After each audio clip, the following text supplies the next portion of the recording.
Саламатсыздар, урматтуу телекөрүүчүлөр. Бүгүн таң сыры программасында мен алып баруучу Динара Ашура бүгүнкү таңкы коногубуз бар. Номер 7 үй бүлөлүк дарыгердин медициналык борборунун дарыгери Серкебаева Майрам Абышевна. Саламатсызбы, кош келипсиз. Эң эле алгачкы суроолорумду берип кетсем, кызамык менен ооруган балдар аябай көп болууда да, ошону кантип туура карап, кантип дарылап атасыздар? Саламатсыздарбы, кутман таң. Азыркы көйгөй болуп турган оорулардын баарынын көбөйүшү катталууда. Анын бири болгон бул кызамык, кызылча оорусу. Кызылча оорусунун алдын алуу бул эмдөөлөрдөн башталат. Бирок тилекке каршы кээ бир балдар эмдөө албай калганына байланыштуу же иммундук системасынын төмөндөшүнө байланыштуу бул оорулар балдар арасында катталуу. Бул оорунун алдын алуусун болот. Себеби бул оорунун алдын алууда 9 айында, 1 жашында, ошондой эле 6 жашында эмдөөлөрдү алышат. Экинчи суроомо өтсөм, ошо кичинекей ымыркайлардын азыр негизи эмдөө алганы туурабы? Негизи кичинекей ымыркайларга эмдөө алыш керекпи? Ушул жөнүндө айта кетсеңиз.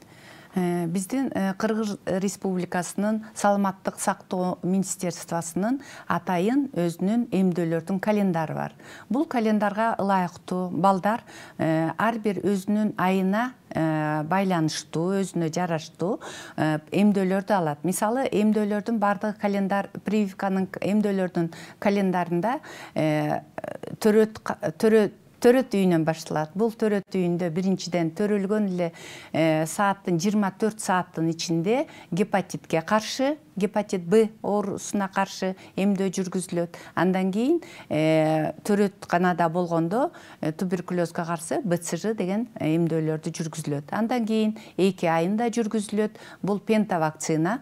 Андан кийин 3,5 ай, 5 айында ошондой эле календарга ылайыктуу бүт эмдөөлөрдү жүргүзүп турат. Бул эмдөөлөрдү кандай убакта жүргүзөт? Баланын ден соолугун карап, текшерип, бардык суроолордун баарын өткөндөн кийин, эгер бала дени сак болсо, бул эмдөөлөрдү алып, оорулардын алдын алууга болот. Ошо айта кетсеңиз, кичинекейлердин, ымыркайлардын дарыгерисиз.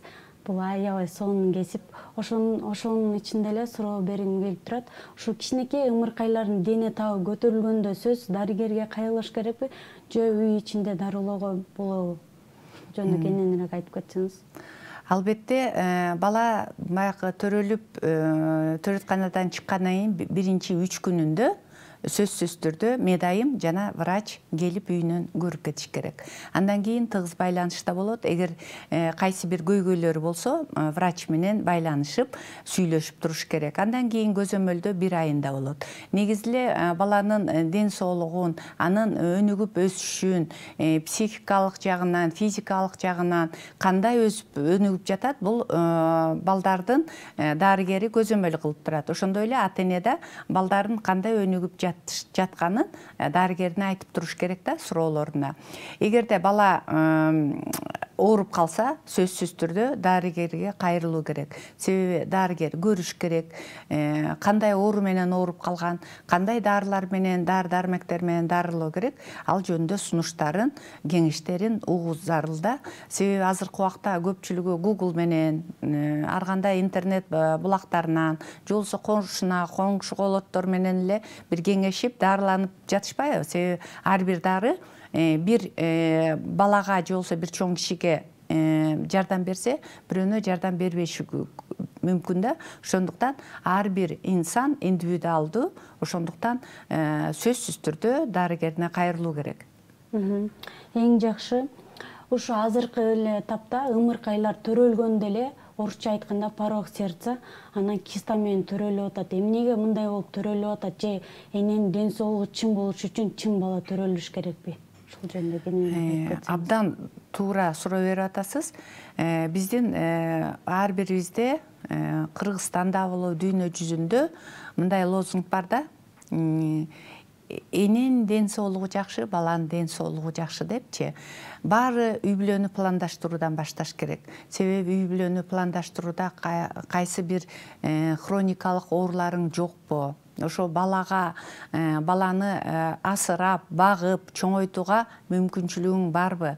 Ошо бала эне болууга даярсыңбы деген суроолорго өзлөрү ата-энелер жооп бериш керек. Ошондой эле ушул биз үй бүлөнү курганда балдарыбызды чоңойто алабызбы, тарбия бере алабызбы, ден соолугуна көңүл бура алабызбы дегенде суроолорду азыркы убакта коюш керек да.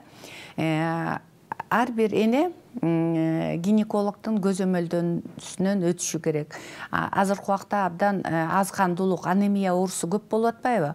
Ошондуктан анемия оорусу жокпу, зоб оорусу жокпу, жана башка оорулардын алдын алып, анализдеринен өтүп, анан гинеколог дарыгеринин кеңешин алып туруп, анан пландашса, бул дени сак баланын төрөлүшүнө чоң өбөлгө түзөт. Бирок көп бир учурларда бардыгы эле идеалдуу боло бербейт. Кээде боюнда бар учурунда, өзгөчө 1-3 айында ар кандай бир оорулар менен ооруп калышы мүмкүн. Бул вирустук оорулар да балдардын туубаса бир ооруларга чалдыгып калышына да себеп болот. Ушул оорулардын бири болуп, азыркы учурда кызамык оорусу, бул краснуха дейт. Эгер краснуха оорусу менен боюнда бар аял баягы ооруп калса, же бир контакт болуп калса, бул да бир балага тескери таасирин тийгизет. Ошондой эле анемия оорусу, аз кандуулук жана башка ооруларда баланын өзүнүн дене боюнун, тулку боюнун, аң сезиминин, нерв клеткаларынын, ошондой органдарынын калыптанышына бир тескери таасир тийгизет. Ошондуктан дарыгердин, гинеколог дарыгеринин көзөмөлүндө сөзсүз туруш керек. Эң сонун андан кийин суроомо өтсөм, баланын кичинекей ымыркайдан баштап өспүрүм балдарга чейин иммунитетин кантип туура көтөрүү керек, анан кандай витаминдерди ичүү керек? Бул иммунитет дегенде биздин өзүбүздүн баланын организмине өзүнүн иммунитет жана сырткы иммунитет болуп саналат. Балдар ымыркай төрөлгөндөн баштап эң негизги эле биз сунуштаганыбыз эмчек эмизүү.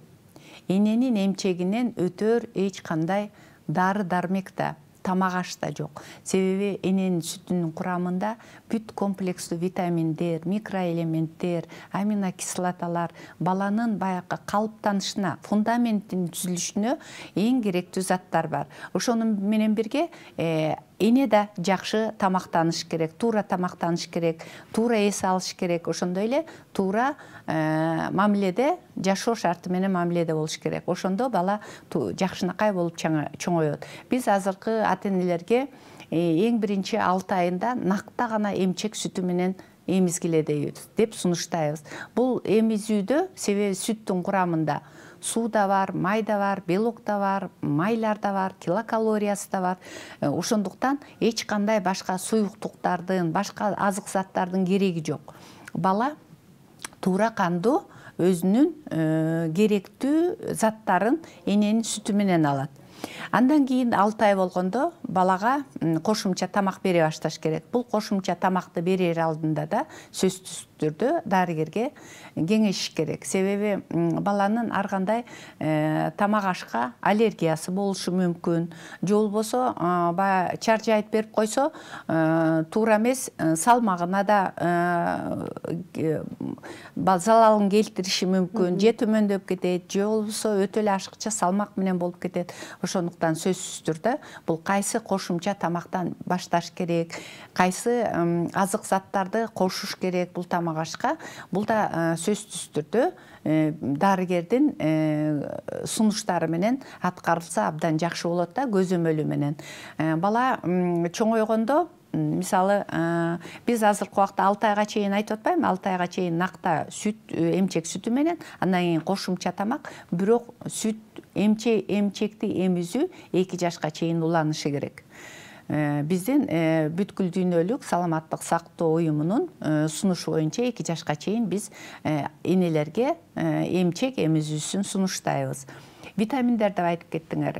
Витаминдерди биз 1 айдан баштап өзгөчө кичинекей балдарга витамин Д'ны бере баштайбыз. Бул рахит, ити оорусунун алдын алуу болот. Бул эл аралык бирдик боюнча 400-500 эл аралык бирдикте берилет. Себеби азыркы убакта жакшы өзүнүн ошол бирдиктеги өлчөмү менен болгон дары витамин Д'лар бар.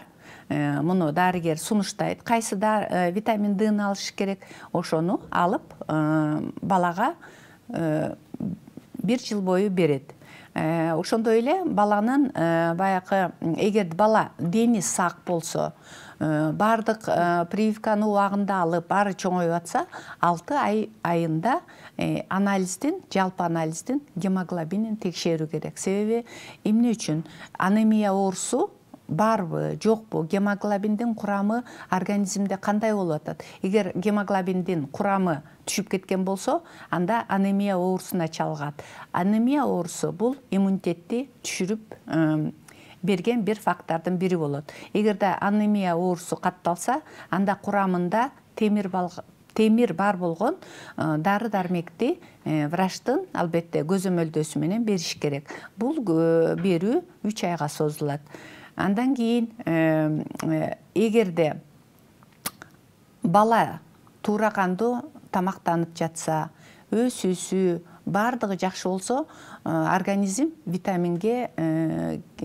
организмге сырттан витаминдерди берүүнүн кажети жок. А эгерде бир оорулар болсо, же бир курч оорулар менен ооругандан кийин дарыгердин кеңеши менен гана керектүү витаминдерди алууга болот. Себеби эгерде биз чаржайыт витаминдерди бере берсек, бул да гипервитаминоз. Башкача айтканда, организмде витаминдин жогору болуп кетиши да баягы ашыкча салмактык сыяктуу эле тескери таасирин тийгизет. Ошондуктан ата-энелерге сунуштайт элем, чаржайыт витаминдерди да берүүгө болбойт деп. Эң сонун азыркы убакта тапта ымыркайларыбыз чечек оорусу менен да ооругандар көп. Ошолорго кандай кеңеш бересиз? Кантип аны врач туура карап, туура диагноз коет да чечек оорусу менен? Азыркы тапта бизде жел чечек оорусу, ветеринария оспа деп коет, абдан көп катталууда. Бул өзүнүн эле аты айтылып тургандай, жел, аба аркылуу берилүүчү инфекциялардын бири болуп саналат. Бул инфекцияга өзгөчө бир 10 жашка чейин көбүрөөк ооруйт, бирок акыркы учурларда чоңдорда, өспүрүмдөр, же болбосо алардын ата-энелеринин ооруп калышы да катталууда. Бул жел чечек оорусу менен ооруган балдарда денесинде дене табынын көтөрүлүшү, температурасынын көтөрүлүшү болот. Денесинде кандайдыр бир суюктукту камтыган бир бүртүкчөлөр пайда болот. Башында, бетинде, денесинде, негизи бардык жеринде, ооз көңдөйүндө пайда болот. Бул инфекциялык оору болгондуктан, бул оору менен ооруп калса, сөзсүз түрдө дарыгерди үйүнө чакырыш керек. Себеби бул жугуштуу болуп жатпайбы? Ал башка балдарга да аба аркылуу жугуп калышы мүмкүн. Үйүндө бир 10 күнчө дарыланат. Элементтерде өзүнчө бир суюктук болот. Фукарцин, же болбосо бриллиант жашылы менен сүртүп дарылашат. Ошондой эле, эгерде бул учурда керектүү болсо, вируска каршы дары-дармектерди да врачтын сунушу менен кошушат. Эң жакшы дагы бир суроо берип кетейин кошумча. Ушу деги эле баланын дене сак болушу, бул энеден көз каранды дедиңиз. Ушу энелерге, анан кичинекей ымыркайларга, ушу жаш энелерге кеңешиңизди айтып кетсеңиз, чын ден соолук, чын баланы төрөш үчүн кандай? Мен жогоруда айткандай, эненин дени сак, баланын дени сак, дени сак бул биринчи ар бирине өзүнүн ден соолугу жөнүндө кам көрүү, туура тамактануу, таза абада көбүрөөк сейилдөө, позитивдүү ой жүгүртүү, анан ошондой эле баласын күтүү, пландаштыруу, баласына мээримин төгүү, баласына туура тарбия берүү, баласынын кандай гана болбосун баланы сүйүп кабыл алуу. Бул туруктуу, ошондой эле ден соолуктуу, ынтымактуу үй бүлөнү түзөт. Эгерде ынтымактуу үй бүлөдө болсо, бала дени сак, жайдары, ооруга да туруштук бере алып жакшы чоңоет. Себеби азыркы учурларда абдан стресстер көп болуп атпайбы? Бул стресстерде баланын өсүшүнө, өнүгүшүнө тез таасир берет. Өзгөчө бир айткым келет да, азыркы технология заманында ар бир балада, ар бир ата-энеде планшет, чөнтөк телефону болуп атпайбы? Бул телефондордон кандай гана информацияларды, маалыматтарды алабыз, бала бул маалыматтардан чарчайт. Өзгөчө жана кулагына салып алып угуп атышпайбы? Мында кулак оорулардын да көп чыгышы мүмкүн, кулактын угусунун төмөндөшү мүмкүн.